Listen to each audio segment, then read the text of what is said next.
and welcome to this week's GG Weekend Watch, kindly sponsored by Bet UK, where it is just Andrew Mount and I this week because Daryl Carter is working away down at Wincanton today. But Andrew has enough to go to war with anyway because we have 10 televised races on Saturday from Sandown, from Wetherby, from Leopardstown. Where else have we got to go? Musselburgh as well. So all over the shop, all corners of Britain and Ireland we're going to. And the lads, funnily enough, actually had a good week last week, considering there were a whole load of bizarre results. Very well done to you, Andrew, and to Daryl. So to reiterate that, Unexpected Party placed at 11-1 for Andrew. Fugitive finished second at 7-2 for and Phoenix Way finished fourth at 11-1. So both horses placing at Cheltenham, tipped up by Daryl. Phoenix Way also placing for Andrew. We had Epatante winning at 2-9. Wow, we were tipped up by Andrew and by Daryl as well. Very well done. West of the Bridge placed at 12-1, tipped up by Daryl, and Rock My Way won at 13-2, tipped up by Andrew. So very well done, Andrew. Let's hope we can carry that on into this week. And we begin with a 0-125 novices handicap hurdle for 4-year-olds and over 2 mile 4 at 110 at Sandown. Just 6 declared runners here, Andrew. So how are you playing this? Oh, well, we're not playing it at all because I've started with the 128 at Musselburgh, so I've obviously got my wires crossed somewhere. No, but, to be fair, it's Kate, probably me. Give me more than 6 races and I blow my mind. Well, I was going to say good news, Kate, anyway, because the £10 they normally pay Daryl to appear on this podcast, we're allowed to split it £5 each. So so we get an extra boost because there's no Daryl. So. Breaking down the fourth wall there of Daryl's fees. Right, we'll move to Musselburgh then. We'll head to Musselburgh instead. And this is the 128. This is obviously this is going to be the pinnacle of Scottish of Musselburgh's jump season. This is Scottish Cheltenham Trials Day meeting, and we begin with the novices limited handicap chase for 5-year-olds and over 2 mile 4 128.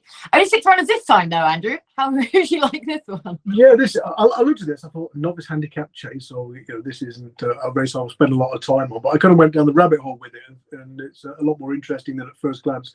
This Drum Bear for the John McConnell yard is interesting. He's got a bit of an OXO pattern to his form. His record following a win is 0 from 3. He did win last time out, although the latest of those defeats was a second by a no, so that's probably just coincidence. So he's 3 from 3 following a defeat. But he's got a good record in Britain. He was third at Ayr the first time he came across the Irish Sea, beaten 2 lengths, and then since then he's won both his British starts, including here at Musselburgh over hurdles. And you think he's going to have a solid chance again with the yard going well. And not long till May, trained by Laura Morgan. She won this race 2 years ago, bolted up over course and distance this one, despite jumping out to the left. 2 from 2 for the yard and 3 from 3 in a hood. Does go from the front though. You just wonder if he gets taken on for the lead, in that jumping out to the left tendency in a stronger race, whether that's going to take its toll or not. I was going to side with Drum Bear, but I've sort of switched allegiance to Half Shot. I'm guessing as to the price of these because I've not seen any betting, but I thought Half Shot would probably be the bigger price of the trio. His hat trick was denied over course and distance last time when he finished third. But the runner-up, of course, was Skybet handicap chase winner, who's Cooper's Cross. His name escapes me. He's dropping down from Class 2 to Class 3 company. He's dropping into novice company from sort of regular handicap company. I thought he could be hopefully the value in the race. Half Shot for me. Oh, Half Shot. Would you like to? Because I haven't got prices either. Would you like to play the game of predicting what the race's predictor is? Oh, 3-1. 8s. 8s is what, yeah. Is what they're forecasting Half Shot to go off at. So yeah, you got to ride the Drum Bear. They're predicted to go shorter, but they're predicting 8s for Half Shot. Geez, you wouldn't mind that whatsoever. Yeah, apologies for throwing you under the bus there for the first race. I just completely made that up, to be honest with you. The Sandown race, adding in extra because that's all we need when we already have 10 races to go to war with. Right, now we are back to Sandown for a handicap chase for 5-year-olds and over a mile 7 at 145, where Dolos is bidding to win this race yet again. He is currently the 5-2 market leader here. So Andrew, does he win it again? I think he'll go very well in it. He was 10-1 last year. I mean, he's just got a really good record right-handed. He likes small fields. He goes well fresh. He's had almost 6 weeks off the track. That will help. And like you say, he's a similar mark to when winning this last year. He's finished second to stablemate Galopin. I think the last time he went handicapping. A fair run behind Edison to Geek last time out in graded company at Kempton. This is easier. He's got a lot of weight, but I think he's going to be. It's kind of horse. If you're going to have one in your place point, you just put him in. I think, even though he's a 10-year-old now, would I want to back him at 5-2? Probably not. I think I'd rather use him to finish second in exactas to one or two others. The one I was looking at was Red Rookie. Now that he returns to a right-handed track, it was a little bit underwhelming on his comeback. But that was at Chepstow when he was only fifth to Fugitive. And you look at his record right-handed, he's won all his completed starts this way around.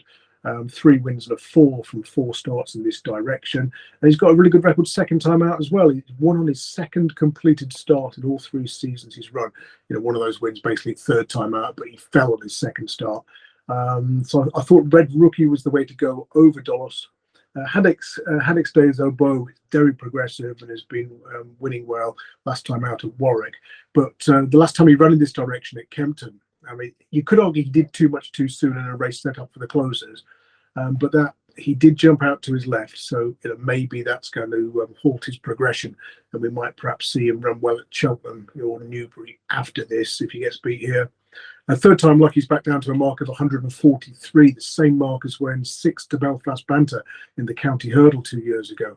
And of course, one place ahead of him that day in 5th was Edwardstone. That was a really strong county.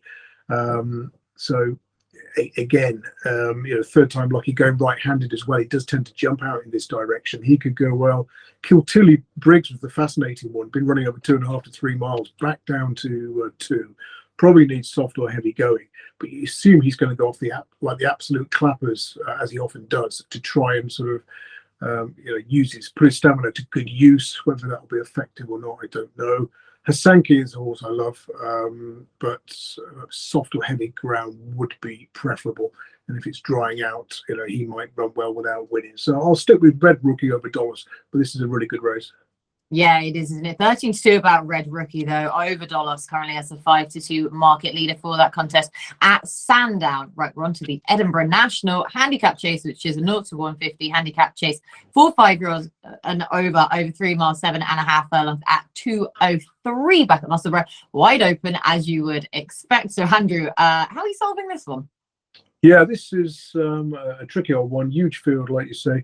It generally plays to side with someone with proven stamina. The 5 runnings of this race, every winner has won or placed over at least 3 miles, 5 furlongs previously. Now, I think I thought Rapper was favourite for this race, but I must have been looking at the 5-day decks, not the overnight decks. But yeah, you look at these Slipway heads the market. He's got the stamina. Captain Cattystock's second favourite. He won this last year, so he obviously had. Trucker's Lodge is one I was quite interested in for the Nichols yard. He's an 11-year-old now, but he's won over sort of 4 miles plus previously at Utoxeter. Tends to run well when he's given this sort of stamina test. And I thought siding with him each way might be the way to go. But I've got a long short list. I mean, the Wolf was second in this race last year, but he has yet to win in a field of more than 6 runners. So I was a little bit worried about his jumping in a huge field. But Ollie Murphy's going well at the moment. He's got a new headgear combination on. Paddy Brennan on board might be able to coax him into it. So I'll go Trucker's Lodge each way over the Wolf. But yeah, it's one of those ones where you could have 4 picks and not get one in the frame. No, exactly. Yeah, Trucker's Lodge 10-1, the Wolf 12-1 though for him. Now, for me, my selection within this takes a little bit of explaining.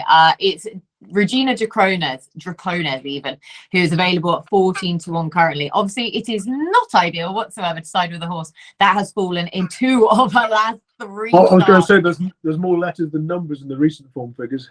Yeah, hopefully I'll be able to pull this explanation round, but 14-1, that's why basically. The fact that she's being sent across the Irish Sea clearly there by Tom Gibney, and she also has top Irish jockey Darragh O'Keefe booked to ride as well. Now this mare, I'm expecting her to come good at some point, and I think that this might be the day with everything suddenly back in her favor, provided she can stay upright. Because the fences, they're not the biggest, they're not the most robust around Musselburgh. So for all it's a quick track, and these fences, though, you can seem to get away with making that little bit more mistake than you can at other tracks. So hopefully that might just give her a little bit of confidence on her way around. She's a prominent racer, which I really do want for this race. She did fall in the Welsh National last time out, but I don't think she's as good going left-handed anyway. She also fell at Navan, and she couldn't cope with the size of the fences at Fairyhouse, but she ran well enough in between those falls. So she remains on a good mark. She stays. She has good conditioning from this season, but has also had a bit of a freshen up for this race. So it's a bit of a wild one, but Regina Draconis for me, provided she stays on all fours, which is a big caveat all the same. But I do like her, and I think she's got a fair price. So she's not one I know a lot about, but just looking at her record in February, she won in February last year, her only start in this month. She won in February in 2021. And in 2020, she was a 66 to 1 shot, winning the lead, I think, when falling 2 out at Navan.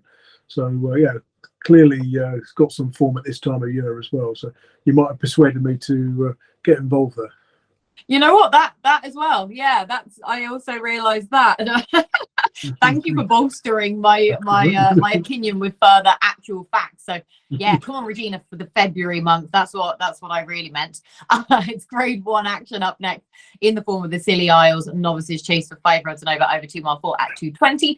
A race that maybe hasn't been the strongest of Grade 1s over the years, but it is fascinating that Gordon Elliott is sending across Gerri Colombe for this race to hopefully retain his unbeaten record, which now stands at 7 from 7, including his Irish point-to-point start. So Andrew, will he be difficult to beat? Yeah, probably an understatement saying there's not always been the strongest Grade 1, because Sporting John won it, which tells you how weak it's been at times in the past. Bless him. Yeah. But yeah, like you say, the Jolly is 7 from 7, started favourite every single time he's run. Apparently doesn't show a great deal at home, but when other horses come to him on the track, he keeps pulling out more. So he was a Grade 1 winner last time out at Limerick. Interesting they send him over here. Maybe they think he might prove best right-handed, which is perhaps why they've avoided going to the DRF, the Dublin Racing Festival at left-handed Leopardstown this weekend. But yeah, fascinating rival. I mean, Montmorel, I'm not a fan of in terms of how often he gets beat at short prices. He did it again last time, and second to the Real Whacker at Cheltenham. I mean, the fact that the Real Whacker got first run that day might sort of coax some people to come back in again. But since he won at Atri, now almost 2 years ago, he's been beaten 5 times in a row, often at short odds. So I'm not quite convinced by him as a chaser or as a reliable punting vehicle. Balco Coastal. This is one tipped by Darrell when he won very easily at Kempton last time out. That was a Class 3 Novices handicap chase. He's up in grade, but you wouldn't rule it out. Another good run. Although you look at his wins, they've all come on one of his first 2 starts each season, and whether he can kind of maintain his form after he's had a couple of runs, we're guessing as to. Thunder Rock.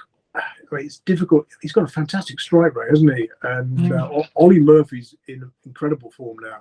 The fact that he got Thomas Darby to win over fences. He was returning to fences at the age of 10, having not run over them for 4 years since jumping like a grand piano, and didn't touch a twig. I mean, this one's got a really good strike rate. So 7 wins from 11 starts. 2 of the defeats came first time out. Or is it just a case that he's not got the class for this sort of contest? He's had 2 goes in graded company. He's got beaten both times. Although one of them, maybe it was he didn't handle the huge field of 17 round in the EBF final at Sandown.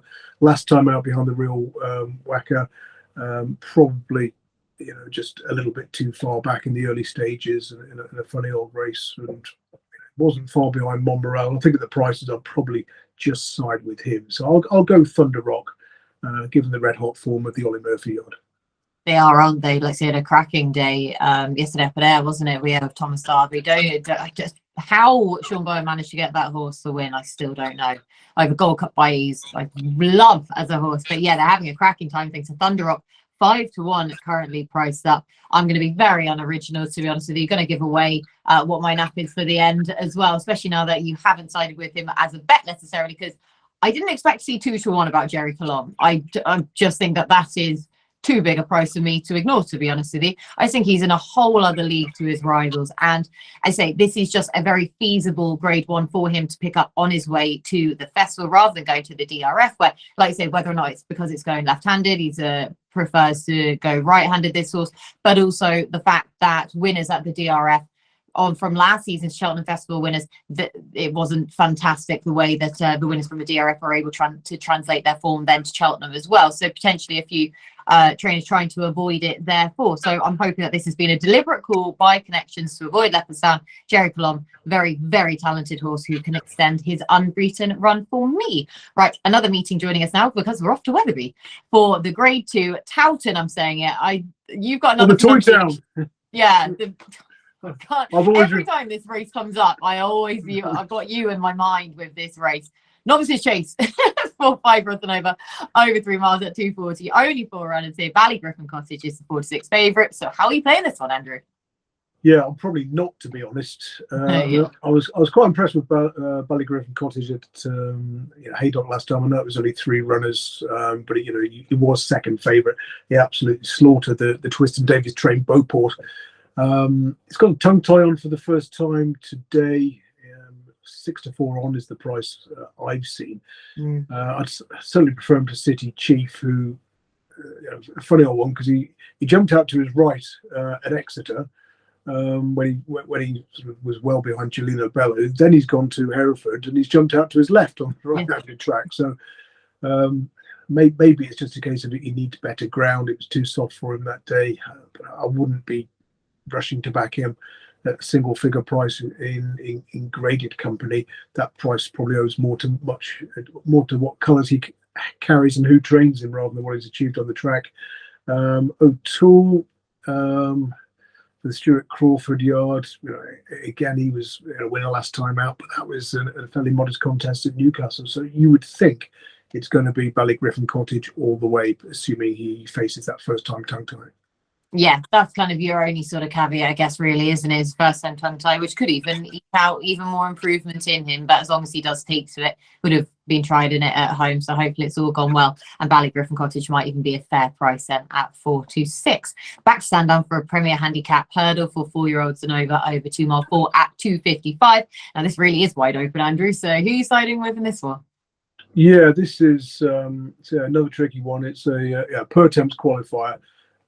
So the one I was hoping this was going to cut up because Coquelicot, who's sort of returned to the form she showed in bumpers this year, and won at Ascot and Sandown earlier in the season. And then last time, I don't think there was any disgrace in finishing second to Glimpse of Gala at Kempton, because Glimpse of Gala, the Charlie Longston runner, is very useful. Was winning off 127 that day, has won again since at Warwick, and is now rated £10 higher. And she did have the rest well beat. It's just a case of if she's going to go from the front, if it's one of these Sandown meetings where it's a disputed pace round the inside and the winners come late and wide, so maybe we'll get some clues in that respect in the earlier races. But I thought she's still worth a mention. Stella Magic was the other one, given the Hobbs Yard seems to be going a little bit better now after a run of about 50 consecutive losers. They had gingerbread win on Exeter on Wednesday. Yesterday on Wednesday, they've had a winner today at Wincanton already, and he ran well at Wincanton on Boxing Day, finishing second. And I thought he'd have a squeak. Green Book, last year's winner, was well beaten on his comeback, but that was first time after the wind surgery. Might do better this time around. I thought Party Business is one to keep an eye on for the spring festivals. This is a horse who I think was an entry winner last April, and I think has been brought along steadily for a spring campaign and Cheltenham entry. So do keep an eye on how that one runs. Dolphin Square is fair enough. I know he was lucky to win here on his comeback because the runner-up mistook the winning post. But he does often place, as he did at Cheltenham last time out, and when he had Thomas Darby behind him. So I thought, 20-1, he wasn't a bad sort of each-way poke. But I'll stick with Coquelicot and the hope that she's kind of doesn't face too much competition for the lead. Hopefully the rest of these are just held up, looking to creep into qualification mode by finishing sort of second, third or fourth. trying to find what is actually wanting to in a attempts. There you go. That's how it's done. 10-1 as well. But Coquelicot or Coquelicot, however we're saying the mare's name probably the way you said it, not the way I said it. Nope, I just said it quicker. So it sounds like I'm saying it with more confidence, and so people might believe me. Not one bit of it. Do not follow me over a cliff of pronunciations. Right, we are back to the Dublin Racing Festival then. Well, actually going to, we haven't discussed it properly yet then. So many stars on show, obviously, at Leopardstown this weekend. But the only ITV televised race from the DRF on Saturday is the Grade 1 Irish Gold Cup. Chase for 5 rods and over 3 miles at 3:05, where the beast that is Galopin is the current 1-3 market leader in his bid to do the Irish Gold Cup Cheltenham Gold Cup double. But Andrew, betting wise, what are we doing? Yeah, probably watching Galopin win without having a bet. I mean, he's won his last 6 completed starts. Obviously, he came down at Cheltenham in Bob Ollinger's race when he was clear. Will he stay 3 miles over fences? Probably is the answer. You know, he did win over this trip at Punchestown in Grade 1 company over hurdles. Hasn't tried it yet over fences, but I think he'd be a brave punter to take him on stamina grounds. I think the way to play this would be, without the favourite, or looking for the tote exacta who's going to finish second to the favourite. Now, the next 2 in the market are also trained by Willie Mullins, but I'm a little bit dubious about both of them. Statler has his second favourite, 5-1. He's had 3 goes in Grade 1 company. He's lost all 3 of them. He's been beaten by a combined margin of 34 lengths.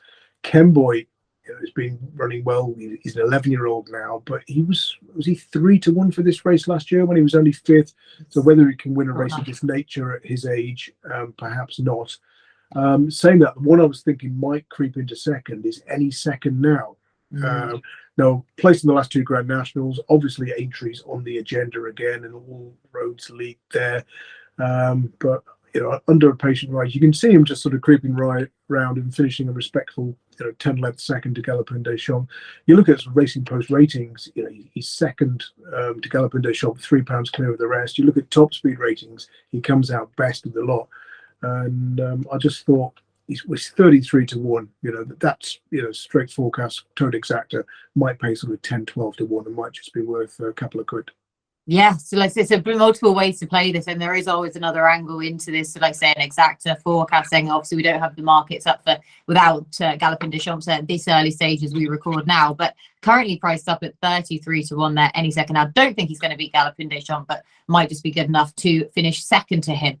The Scottish County Handicap Hurdle is up next. Back to Musselburgh. This is a 0-145 handicap hurdle for 4-year-olds and over a mile 7.5 furlongs at 3:16. And Andrew, it's another open contest. See your thoughts. Yeah, this is tricky. I'm a fan of Lebowski. You assume he's a big horse. I've never actually seen him in the flesh. And perhaps he's named after the film.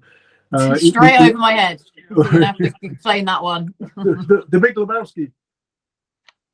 Oh, no, Google it. Clueless. But, yeah, does he need a galloping track though? He's a Foss-Lasnair winner.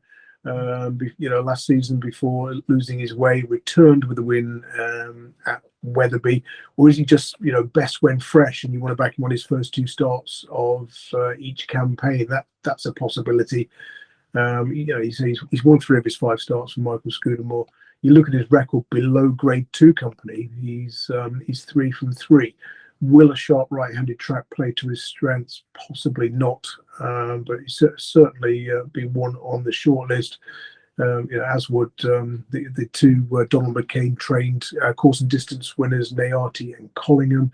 I need to do a little bit more work on this race, particularly in terms of the pace as well, because time and time again we've seen horses in this race and other races at Musselburgh just get loose on the front end and never see another rival. But I'll go with Lebowski at this stage and have a better look at it before Saturday. Or hopefully viewers and listeners understood the Lebowski reference better than I did. Normally I could just smile and laugh away to that, but no. You're too young, that's the trouble. Well, fine. To be fair, I still see that as a recent film. It was probably before you were born. I will happily take that at this stage, because day by day I'm not feeling it quite as much. So yeah, hopefully 2 for Lebowski. Hopefully still goes and wins at this stage. 4-1 currently priced up at, but a bit more work to do. You can catch Andrew's thoughts so in his column ahead of Musselburgh's action, when, like he says, he's just done that bit more of a delve into the races. And our final scheduled race is a handicap chase for 5-year-olds and over 3 miles at 3:30 at Sandown. Yet another competitive contest to sign off with. So Andrew, your selection, please. Yeah, again, another one that I thought was extremely tricky and needed more work. Celebre for Philip Hobbs was interesting in the first time cheap pieces. I know he's an 11-year-old now, but he's a hold-up horse, and he's been running in races where it's paid to be up with the pace. Like at the Cheltenham Festival last year, he was I think favourite for the plate, wasn't he? Or one of the favourite names. He was second favourite at the end, 4-1.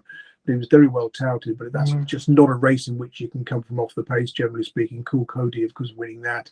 Again, Warwick, he's favourite on his reappearance. What do we know about Warwick? It's generally a front runner's track, and he's got beaten in the Ramses to Taille race when that one's made the running, or certainly most of it. And then he's gone to Wincanton last time, another track which is notorious for being difficult to come from the back of the field. You look at the winner of that, Elixir de Nuts, jumped well, made all. The runner-up, Galahad Quest, prominent. Basically, for the first 5 homers, sort of, up to the pace throughout, and he's favourite again, but he's done best of the hold-up horses in third. So without having been through the running styles of his rivals on Saturday with the 5-tooth comb, you would think that there's going to be sufficient pace in this race. I know at the last Sandown meeting in particular, being on the front end was a big advantage, and of course we saw Wishing and Hoping in the veterans final of 50-1 just ping out and make virtually all the running. But yeah, Celebre and 14-1 I'll make as my token selection here. Hey, he's just trying to find a track. You said that we've previewed those last 2 races that he went to, or certainly Wincanton last time out, and you were against him at the head of the market because of that running style, and you were found to be correct. So he has been given £2 back for that. 14-1 now.